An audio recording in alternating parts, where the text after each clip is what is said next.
This episode is sponsored by Golden Gate Cookie Co. When you have a sweet tooth, the best place to satisfy your craving is Golden Gate Cookie Co. Now, enjoy this week's episode. We hadn't even been engaging in conversation long enough, and now he's telling me there's a whole nother person that he wants to pursue, and I'm like, okay, I'm turned off now. Is it really that deep? Not really, but we make it that way. Well, let's casually talk about it. Let's do it. What's up, everybody? It's Ressie G, not Cardi B, but I still get to the money. Oh, And I'm Oakland Jonas Galloway, a.k.a. OJ the OG, but I still got the juice. and welcome to another episode of Casually Deep, the podcast, where we take conversations that may not be so deep and we may come deep, okay? Today, we're going to be revisiting the LGBTQ community.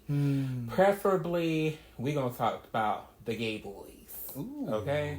So let's go ahead and jump into our debate.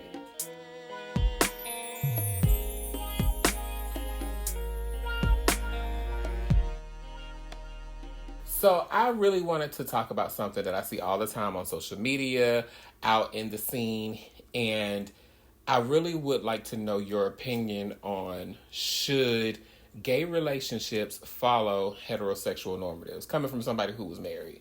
Like, I just want to know. Ooh. Because you were a house husband. I was a house husband. Based on my own experience, I'll speak for myself. In my future relationships, I would say no. I wouldn't practice relationships that enforced heteronormativity. If that was something that was a natural dynamic between us, then I would embrace it and that's fine. But it wouldn't be something that I would be looking for as a criteria in a partner. Like, I wouldn't be looking for somebody who would be more submissive or more house husband-like, being that after my divorce, I've kind of aged into more of a masculine presentation and more of like a guy era, I guess. But yeah, it's not. And the reason why I say that actually has nothing to do with my relationship itself. Like, in my past relationship, well, it has something to do with it, but more so, it's deeper than just the dynamic itself. Like, us having a stereotypical heteronormative relationship wasn't really the issue. I think it was the way that relationship was executed. So if there was a more stable balance of dynamics, a more communicative way of handling the situation, then it would have worked out a lot better. But the dynamic itself really wasn't the issue for me. You know, I kind of, on the opposite side, I think that I'm okay with some aspects of heterosexual normativity, because I do think that it makes it easier for Black culture. If you're in an interracial situation, that's kind of different, but it makes it easier to know that somebody is going and getting the bacon, bringing it home for the bacon to be cooked. And there has to be rules, though, because it's like, you know, I don't mind going, bringing home the bacon, but I'm not finna cook it too in the same instance. Right. Like, I look at certain relationships, like my uncles have been together over 10 years, like, I mean, which is 100 years in gay time.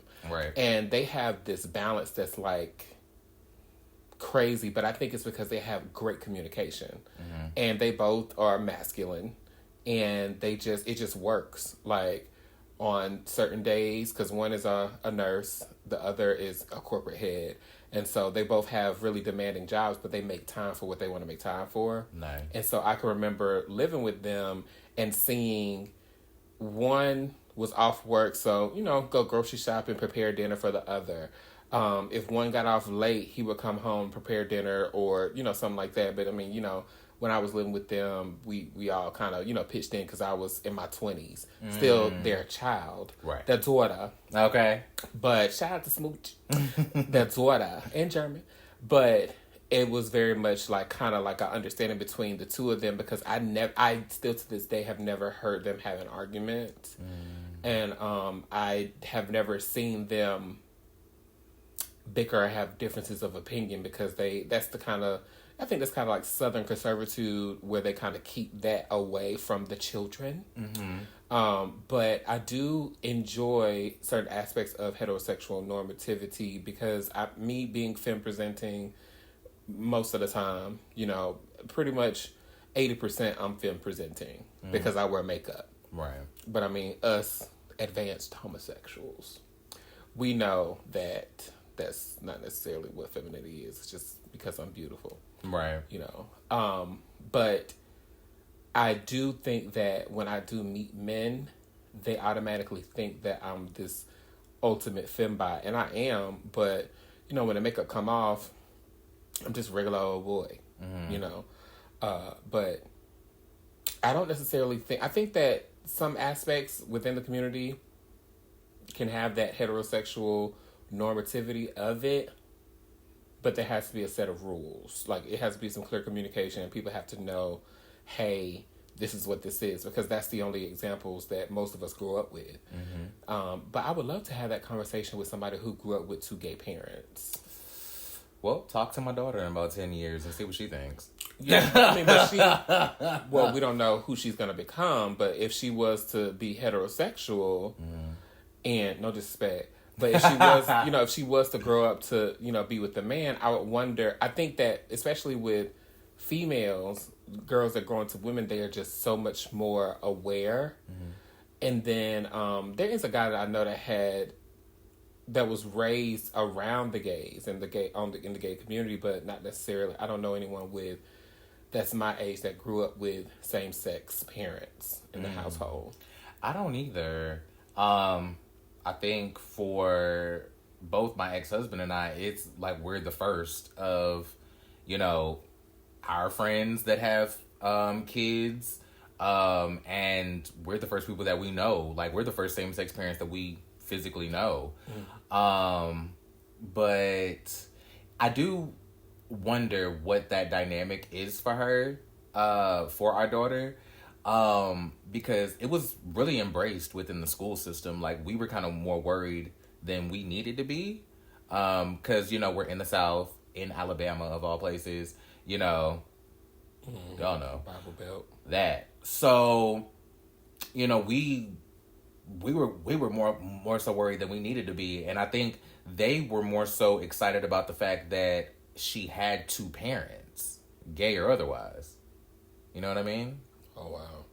Yeah, like, I think they were more so impressed that, like, there were 2 people in a healthy relationship, and I think to your point, part of that has to do with the level of heteronormativity that we exuded. Okay. I think because when you looked at us as a couple, people kind of automatically assumed roles for us. And they were correct. I mean, like, if we had to break it down in cisgender terms, like, that was the husband, I was the wife, quote unquote, blah, blah, blah. But it just kind of worked out that way. At times. Presentationally, outside and looking in perspective, whatever. But I think that kind of normalized it for them because it looked heteronormative, even though it was a gay relationship. Like, it was clearly like, oh, this is the mom who's like bringing the kid to school every day, and this is who we call, and this is the person that comes to the school and signs all the paperwork, and the dad is a truck driver who's off driving trucks, and he shows up for the special events, and he's the one that you call when she gets in trouble, and I'm the one that right there, you know what I'm saying? So I think that plays into it. But I think part of the reason why I say I wouldn't push it today is because I wouldn't say it was a dynamic that was enforced, but it was a dynamic that was kind of like natural, and then I'm trying to think of another word besides pushed. Because it was the established. Yeah, it was the thought process of neither one of us have ever been married before. This is the dynamic that we kind of fall into. So this is just kind of like what we know. So this is what we're going to do. Let's have a conversation in the comments. leave some comments down at the bottom, and you let us know, what do you think the idea of a perfect relationship looks like in the gay community? Is it heterosexual normative? Is it to mass, to femme? Like, what exactly is it? Comment below, and we'll be back after this sponsor. It's Ressie G, not Cardi B, but I still get to the money. And I have to tell y'all about the best chocolate chip cookies in all of San Francisco. Golden Gate Cookie Co. is where I go to quench my sweet tooth. If you have a sweet tooth like mine, make sure you visit Golden Gate Cookie Co. and tell them what Ressie G sent you.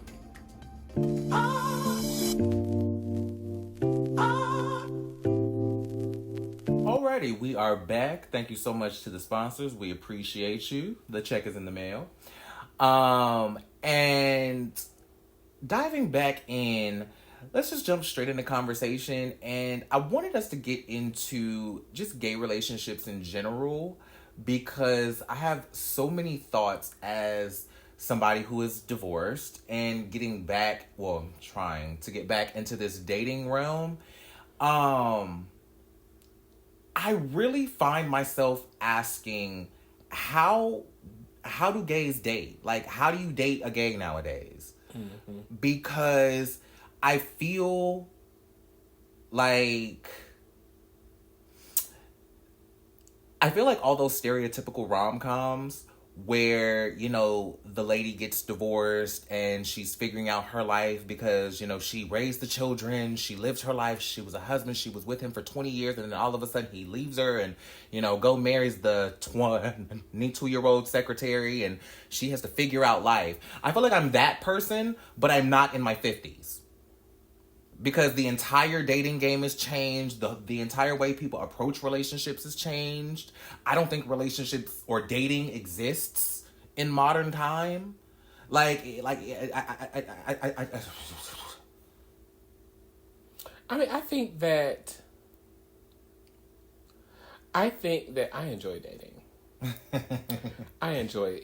It's to me, it's very easy.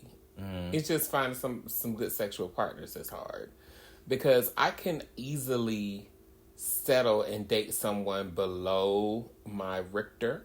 Mm-hmm. Easily. Like, I mean, that's just, you just go scoop somebody up, figuratively speaking, not literally. And you can date anybody that's kind of quote unquote below you, because I get hit on all the time on social media. The DMs is popping, like all of that. Right. And I think that to properly date as a gay person, I think that's when the heterosexual normative comes into play. Because to me, I would prefer old school going out and dating. Like, go to dinner, go to do something and everything. That's why, like, the last guy I would consider myself to be dating, it was so cute how he did it, even though he is just, we're cool now, but at the time he was just basura, trash. So he hit me up one day, and this is before I really like thought I was gonna like actually like date him or whatever. Mm-hmm. He hit me up one day and he was like, "Hey, what are you doing?" I was like, "Nothing, just, you know, cleaning up the house. I was doing something, you know." And he was like, "Well, tomorrow, can you help me with the project for school?" But he's like 4 degrees or something like that. He was working on his 5th degree, like Phaedra Parks. Work. And I was like, "Yeah, sure. I mean, you know, it's nothing." He was like, "Okay, well, can you meet me at the museum, the Dallas Museum?" I was like, "Yeah, sure." So I get there to the museum and walk in, kind of just, you know, casual, still cute, but, you know. And I was like, "Okay, so what we got to do?" He was like, "Well, we got to go and look at these different, you know, paintings and take pictures and stuff and da-da-da-da." And I was like, "Oh, okay, cool." So we went through the exhibits or whatever, and it was the first time I had been to the Dallas Museum. So I was like looking at all the stuff, and we were having conversations about everything, and I was like, this is like really neat. Mm-hmm. Missing that this was a date. A whole day. A whole date. A whole date. That is so funny. And it clicked to me at the end when I was like, I mean, do you need to write anything down or anything? He was like, "Ressie, no." And I was like, oh. Oh, shit. And then after that, we walked through the park. It was just so mushy. He bought us snow cones. We walked through the park. We sat and talked for hours at the park. Then we were like, do you want to go get some food? Then we left and went got food. It was like a full Sunday of stuff. And I was just like, I like this nigga. Turned out to be worth shit. All right. But I thought that was like really nice. And then even in Atlanta, I can remember the last date like I went on because like I wanted that standard. Like I wanted that standard of if we're hooking up, there's no connection, none. But if we're going on a date, we have to go on a date. Mm-hmm. I had downloaded Tinder. This is my first experience with Tinder. Okay. This guy, it was a horrible date to me. It was one of the worst. Oh wow. Because it was so awkward. So it was this guy. He was Caribbean, out gay. I think he was in medical, like a nurse or something. Sounds about right. And we met up. He was like, he was new to Atlanta. He was like, I can't find any Caribbean food. Do you know any places? I was like, yeah, I know a place. It's, you know, da-da-da-da. He was like, oh, okay, cool. Well, let's go. So I was like, oh, okay, great. So we go to this place and we order like jerk chicken, rice and peas, plantains, you know, all of that. And he was so proper while eating. He literally, now mind you, this is one of them hole in the wall, big portion places. So I mean, you know, it was like for like $12, $13. You get like a big, you get like a thigh, a wing. I'm screaming. Like you get like two leg. You know, you get like all this jerk chicken. Like it's some food. And he literally ate all of his chicken with a knife and a fork. And I was sitting there like, oh. The conversation was really like, He was talking about how he don't go out to clubs and all this stuff and just stuff that he doesn't like. But I was just sitting there like, how the fuck am I finna eat tonight? Because a bitch is hungry. I've been waiting for this food. How am I finna eat? Because I don't want to pick up and eat. You know, tear the leg off the thigh. I don't want to do all of that. Peel the skin. But he was, and then so he went to the bathroom, and I was just like, I ate some grumpy. I ate some food real quick, and then he came back, and I was just like, yeah. And then the day ended, and we both walked to the car, and it was just like, And so, the restaurant was in this plaza with this Walmart. And so I was like, well, I gotta go to Walmart and get some dog food. Didn't even have a dog. I gotta go to Walmart and get some. He was like, yeah, I gotta go home myself. And I was like, oh, okay, cool. This is on like a Wednesday night. Thursday night, if you know, in Atlanta, the place to go on a Thursday night is Bulldogs. I tip out to Bulldogs. Who do I see in the club posted against the wall? Not the one that don't like clubs. Not the one that don't like clubs. Ooh. The one that don't like clubs. And I said, oh, okay. And so I paid it. I was looking good that night too. So I paid it. And I didn't pay it. I lied. I was looking good. I went to the bar. I bought him a drink. I walked over. I gave him a drink. And I was like, enjoy your drink. And it was like a beer, like maybe a Corona or something. I got one and I gave him one or whatever because he was already drinking one. And I gave him one. I was like, it's good to see you out in the club. Cunty. Enjoy your night. And I walked off or whatever. And then some friends came and met me. So I was just that night, I was immensely enjoying myself. Fine. Laughing, too much neck. Okay. Everything. Doing it for Taquita. Doing it for Taquita. For Taquita. Yes. For Taquita. But, yay, Taquita. I think, I know for my type of gay, I think the proper way to date me, being a Scorpio, successful, visually feminine, not really in tune with family like that, is to be very involved in what I have going on. Because my love language is acts of service, my number one. And then my number two is quality time, which changed over time. But nowadays, I think that, and I've noticed that with a lot of gay men, whatever race, that time, the majority, I would say maybe 7 out of 10 gay men like quality time, even though they don't want to say it. Whether that's cuddling after sex, whether that's playing the game with you, whether that's meeting him out that still is quality time, but people don't like to make it that because you are out, but that's still quality time. Mm-hmm. And I think that to probably date a bottom nowadays, you need some quality time in there, in that mix. Mm-hmm. To me. For me, it's wild because, like I said, my whole approach to dating or even approaching like the idea of relationships is completely changed pre and post marriage. I think before I got married, like I wanted to date guys who were maybe, I don't want to say more masculine than me, or like more, I don't know, like traditionally more manly, I guess, for lack of better phrasing. But I wanted to be like the equal to them, but still see like, you know, very much like that, right? You know what I mean? Even as a top? Yeah. That's good. Just because we love a soft top. We love a soft top. And I think the reason being is because the type of work that I'm trying to be in and wanting to be in the entertainment industry, I have to be so hyper focused on being hyper assertive all day long. You know what I'm saying? Like I have to be very astute and very like present and detail oriented and, you know, matter of fact all day long. So when I come home, I kind of want to relax. You know what I mean? And at the time, me growing up with mothers and sisters, you know what I'm saying? I didn't really know the difference because I didn't have a father figure to necessarily articulate what I could be as a man as a husband, because my stepfather, funny story, recognized that I was gay very early. And he contributed certain things to my life that, looking back on it, I didn't realize this until after I got married. He, in his own way, was preparing me to be a quote-unquote wife to my husband. He would give me certain things, like certain, like, little things about, like, you know, knowing about money, paying taxes, doing this, doing that, like, little... Not a separate things. bank account. Yeah, that was my grandmother. She taught me about filing taxes separately from your husband.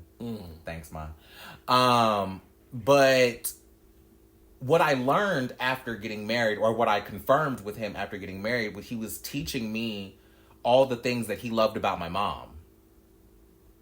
And so he was teaching me, like, to be the best. Like, he felt like my mom was the best wife in the world. Like, he felt like he married Claire Huxtable. Oh, Cliff. Say what you saying. Very that. But, so he was like, well, if this is what you gonna be, then you gonna be the best. You know, let me show you how to do it right then. You know, I love that. I really love it. Because my dad, and he affirmed my femininity like my mom did, but I never saw, like, my dad got married. He was married maybe 2 years before he passed. It wasn't a long time.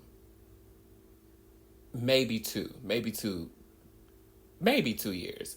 And my mom, I've never seen her in a consistent relationship. Like, when I was younger, she had relationships, but I wasn't cognizant of it. And I think now, since that kind of triggered a thought, I was like, I wonder what they didn't have the opportunity to prepare me for relationships, but they gave me things to survive, you know. And then when I look at, like, what my dad, I saw my dad provide more, of course, because he took care of his household with my older brother, and then he helped take care of my mom's household with me.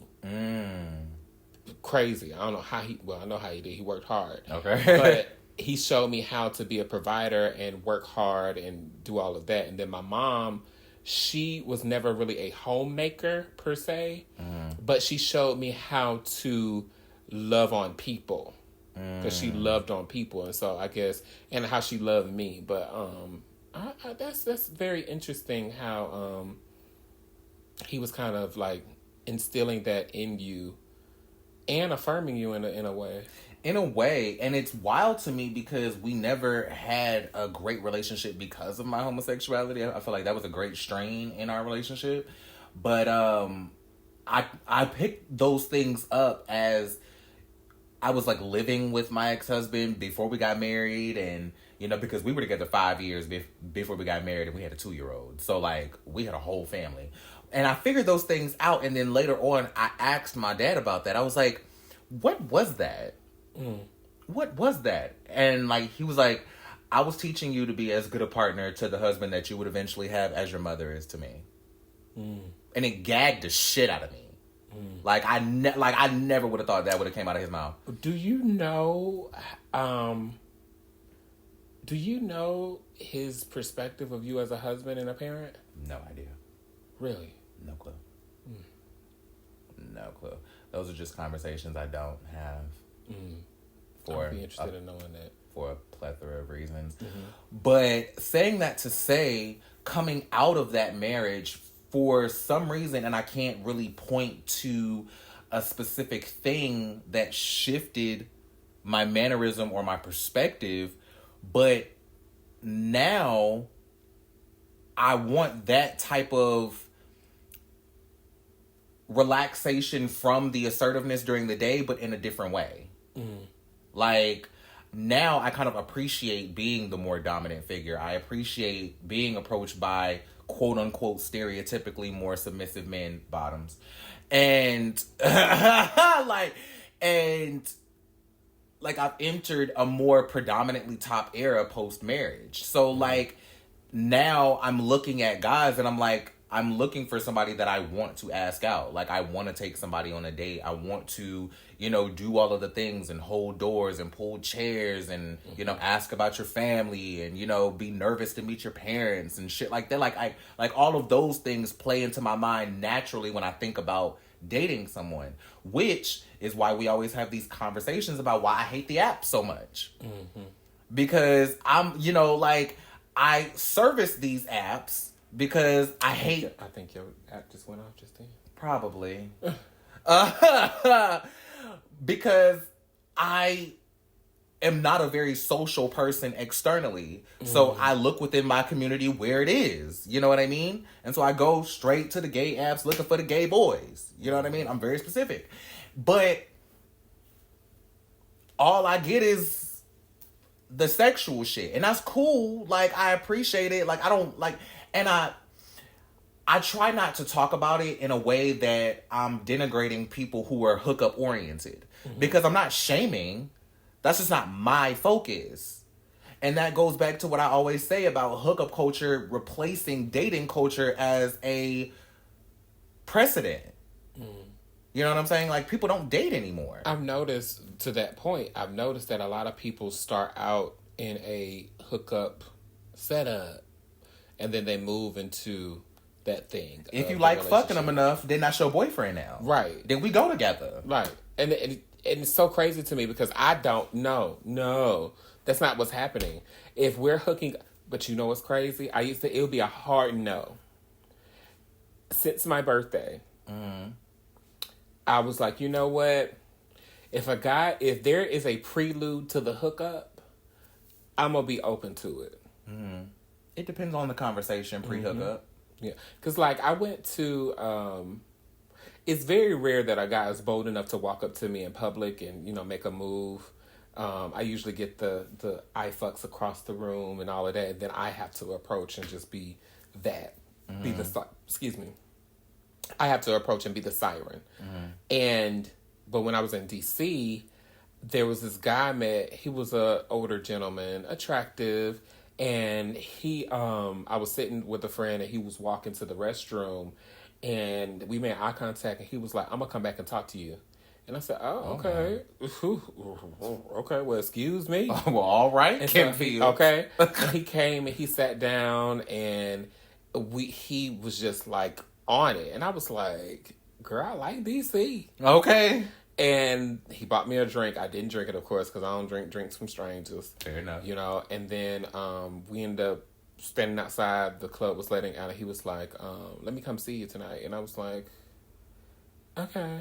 And I was, all right, whatever. But, like, we both were tipsy, so I already knew it probably nothing was going to go down. And so I went back to my hotel. He came, and nothing happened until that morning. That morning, he wore me out. Hey-o! Wore me out 3 times. Love that. It's a great time. Shout out to him. It was a great time. Shout out to you. It's a great time. He looked like Idris Elba. When we go on the Casually Deep live tour, I gotta come see you in DC. You know who you are. Shout out to you. But yeah, you know, and bring your best bottom friend. And he has crazy thing is his friend knew me from the things that I've done. So that's the gag. So I know he talked about me to the friend because we were at the bar and I didn't know they were there together. The friends, real cute, cunty girl. Everything. I had saw her upstairs at the bar. She complimented me or whatever. I think we may have taken a selfie. And I was like, thank you, girl. You know, just living because, like, DC gave me so much love. They were just like, Ressie this, Ressie that. The promoter, I knew one of the promoters or whatever. They gave me a shout out on the mic. And I'm like, this is just a random night. Sick thing. So I was just like, I like DC. Right. And go downstairs. I'm sitting with my friend. And then he goes about the drink, and then the friend comes in. He was like, "What you doing down here?" I was like, "Nothing." This nigga talking to me. She was like, "Oh, that's my brother." And I was like, "Oh, okay." Hey, girl. Oops, hey, girl. Hey. But yeah, I'm pretty sure that they may have had a conversation. I just hope it was a very good conversation. But I'm pretty sure it was. But to your point, like, that's the thing. Like, I think with me, I always like to call myself like a modern man with traditional values. Being that, like, I'm an open-minded dude, I'm young, I'm open-minded to a lot of shit, but when it comes down to my dating and my relationships and, you know, those type of things, like, I am kind of very, like, traditional with it, and, like, I'm a very, like, TV sitcom dad about it, you know what I mean? And so, the way people approach me on apps determines where I place you very quickly. Like, if you approach me a certain way, I'm like, Nope. Like, and I say that to say, like, there are some people who I'm willing to hook up with. You know what I'm saying? Even though I'm looking for somebody that intrigues me enough to want to ask them out on a date. But I'm still a man. And so there are people who approach me in a way that even though I may not necessarily want to date you, you approach me in a way that doesn't turn me off. So I'm still interested enough to fuck you. You know what I'm saying? But just sending me ass shots out of nowhere, like no face profiles, sending me ass shots out of nowhere. Case. It's just a lot. Like it's just. I think that's because you're out of a marriage. Like that's like more. In gay, a marriage is like the holy grail. So you're fresh out of 13 years. Married for 6, but together for 13. It's like you and your Lisa Wright right now. I get. But yeah. So like, I it's weird. Like it's weird. It's just weird. And I keep saying like I want to have these traditional interactions where I just like meet somebody in public and. Approach them or they approach me and it becomes a thing, which is how I ended up being loved bombed by that white boy down at my job. Like, it was just a lot. And I just people don't like, I don't know. Like, for me, I'm used to guys who are stereotypically feminine or bottoms being in a place where like they want a guy to approach them in a certain way. And they have standards in a certain way. And you gotta like have your shit right when you come at them. And now it's like, it's just... Fuck me. Please. That's it. And, I think that because we don't have many... I mean, when we look at television and movies and things like that, it's all boy meets girl. Like, I want to have a brown sugar ass relationship. I want to have a Love Jones ass... I love that. They talked about me in that movie. I love that. Shout out. Yeah. Ressie. Great, yeah. You were. Here's the clip. You were bad bitch. All day. Bad bitch. Straight up. I want to have that type of like situation. Like I want to have a brown sugar Love Jones, Jason's lyric as even Menace to Society. Like I'm down for the. Tyron and Jada moment.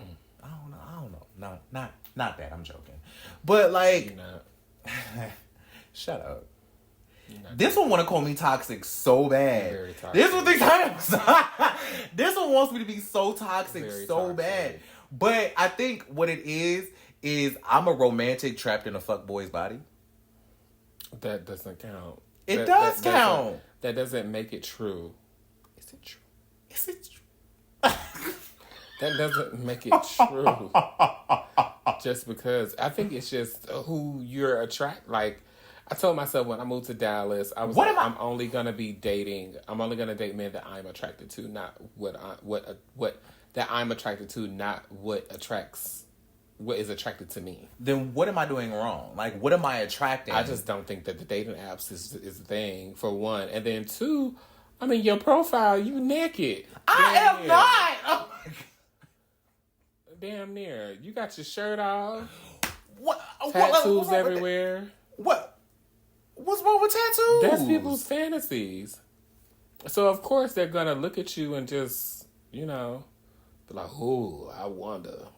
Let me send this ass pic to see if I can get a dick pic." That's wild. And then what do you do? Depends on the person. It depends on the profile. It depends on the person. It depends on what comes before the ass pic. Because if you just send me an ass pic, I'm turned off.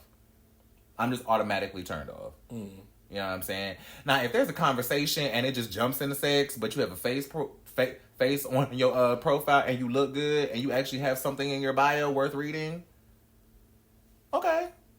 You know what I'm saying? Like, give me a setup. Like, if we just gonna fuck, cool. I'm cool with friends with benefits. I'm cool with that. Don't get me wrong. I don't judge nobody that hooks up. But there's just certain shit that turns me off. Like, I think you should try, like, dating, like going to the clubs or going out to a bar and bumping into somebody. Oh, hey. Oh. I mean, I would love to do that. I just don't get out like that. I know. I would love to do that though, but I think I'm really weird about like approaching people.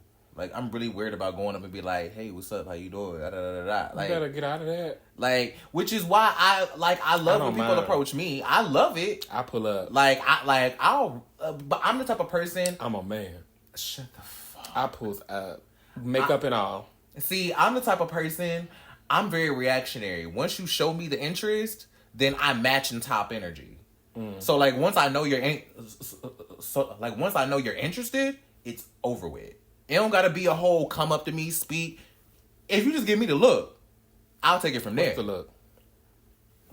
I don't know, like just eye contact, look, smile, flip your hair, bounce your titties. goddamn hair. Flip a hair, turn around, then bounce titties. You remember that? Flip your hair, turn around, then bounce titties. Oh my God. That was like so good. funny. Oh my God. Oh my God. But yeah, like if I can tell you're interested, then I'll take it from there. Like, you don't gotta be you don't gotta walk up to me and be like, "Excuse me, miss, what's your name?" But come on, Luther. Grown. But I just I don't know. Because like I'm the type of people that I'm attracted to is changing. Like, I'm finding myself being attracted to more and more feminine men as I'm progressively getting further and further out of my situation. Y'all hear that, ladies? There's still men out there that wants us. They're still there. I love a bad bitch. I'm not gonna lie. Period. I love a bad bitch. Bad bitch. All day. Straight up. Cook clean. Okay. And so, I don't know, but I would like to meet people with dating as a prioritized focus. But I think a lot of people just want to fuck. Yeah, I'm cool with that. I mean, I have my needs too, I don't mind a friend with benefits, but I would like to date someone. I would too. I mean, I think it's possible. I don't know. You got to sift through a lot of stuff and let it trickle down to a bargain bin when you pick it up from a pile of stuff. But like, I don't know. So what do you think is the the $1 million question, how do you date a gay? I think it's all about stating the intention up front and knowing exactly what you're there for and figuring out what the other person is there for. And if the person just wants to hook up, okay, well then you either give them what they want or they move along, you know? And if the person is there for dating and you're not, then that conversation needs to be established. But I think that people take conversations that should be happening early and they make them too serious and they push them off when it could just save both of y'all a whole lot of bullshit up front. Like, if you want to go on a date and I just want to fuck, this ain't gonna work. Let's go ahead and swipe left. You cute, I'm cute, cool, but we want two different things.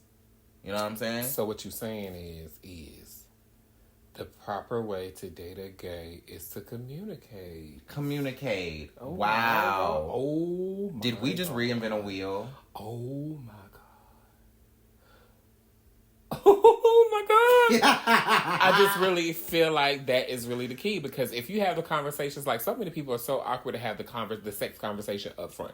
First time, if we're on an app or we're talking or whatever, I'm gonna ask you, what do you like in the bedroom? How do you like it done? If I'm gonna tell you what I like, how I like it done. So by the time we get to that point, it shouldn't be no questions. And if I'm actually dating you, we have to have 3 dates before you get some of this. Period. Fair enough. But crazy thing about that rule... But I actually like that, though. Crazy thing about that rule, most guys that are my age and older have a problem with that rule.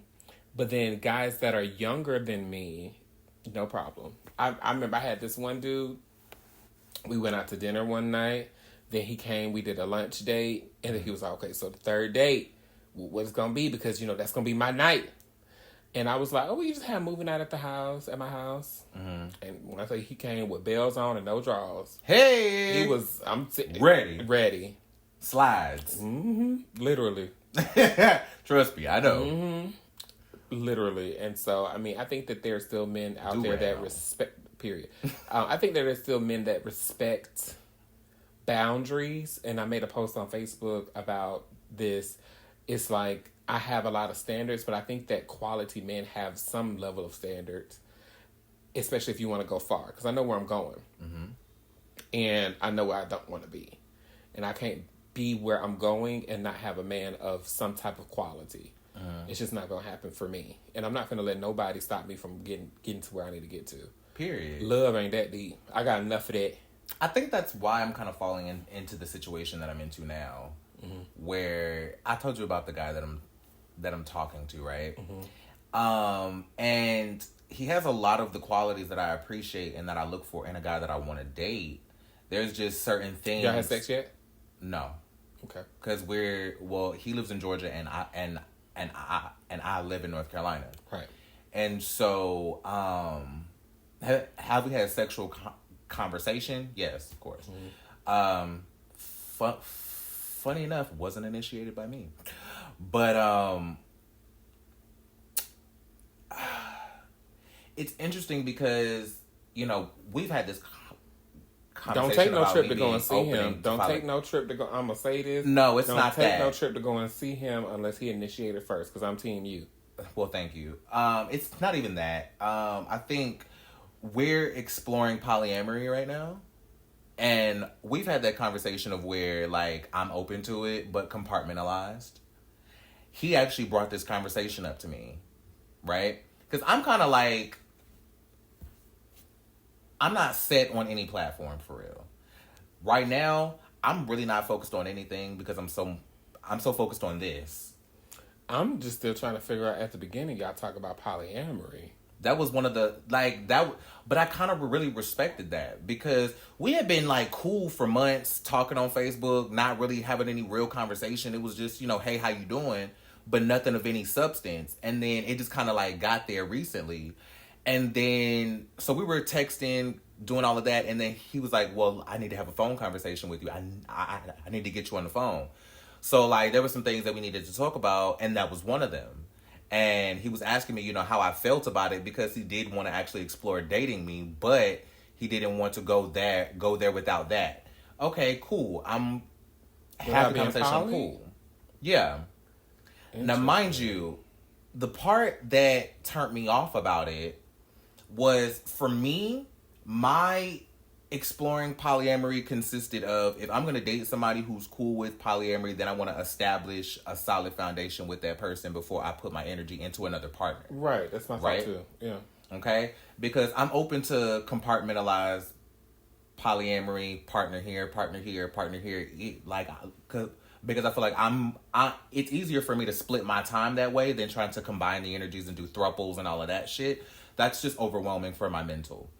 But say all of that to say, what turned me off about the situation was very shortly after that, like, we hadn't even been engaging in conversation long enough, and now he's telling me there's a whole nother person that he wants to pursue, and I'm like, okay, I'm turned off now.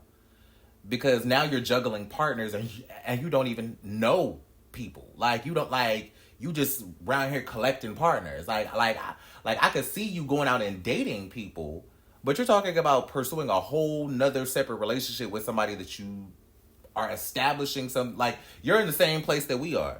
So we don't have a solid connection with each other to even establish if we're going to be a thing. And now you're trying to do that entire thing with another person. I was like, okay, you just all over the place. Mm-hmm. You're just all over the place. And now I'm like, Yeah, just let that. Yeah, I'm over it. Do what you want to do. Because you're grown. You're going to do what you want to do. But I couldn't do all of that. I don't know. Now, for me, I just wanted to, I'm open to trying new things, but in my heart of hearts, I really just want to be simple.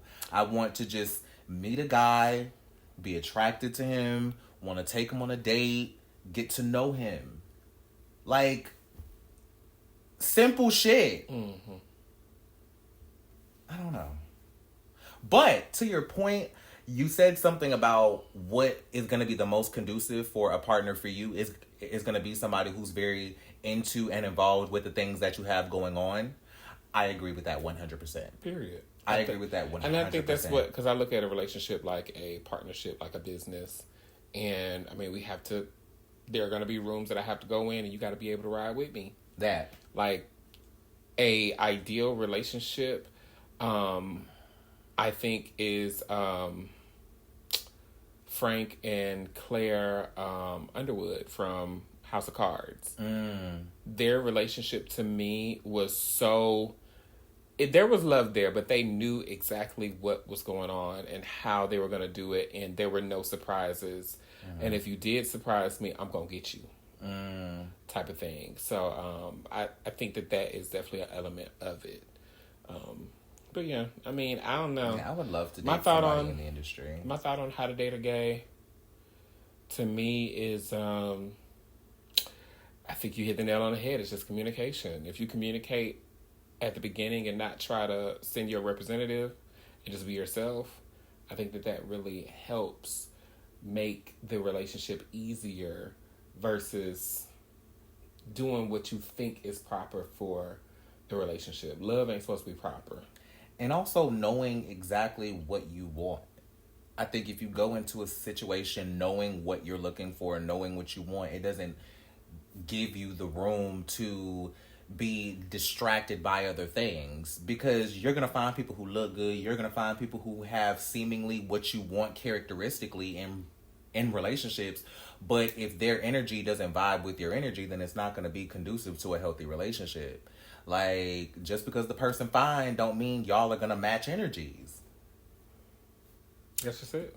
That's just it. That's you can be hot but trash. Hello? And that happens a lot. You have all these buff body boys who just ain't it. Or these fat booty bitches. Come on, fat booty bitch. I mean, it is what it is. But, I mean, that conversation can go on and on and on. For years. I think that communication is the key. So that's our tip. That's our tip. If you are looking... like an infomercial. If you are looking for a successful relationship in the LGBT community in the United States of America in 2025, all the way on, make sure that you date someone who is open to communication and not prepared to hold things in. Side effects include bad sex, bad dates, a mother-in-law that doesn't like you, A father Ooh. that doesn't know him. Triggered. Friends that will disown you. And a lack of sleep. Dial 1-888. Okay.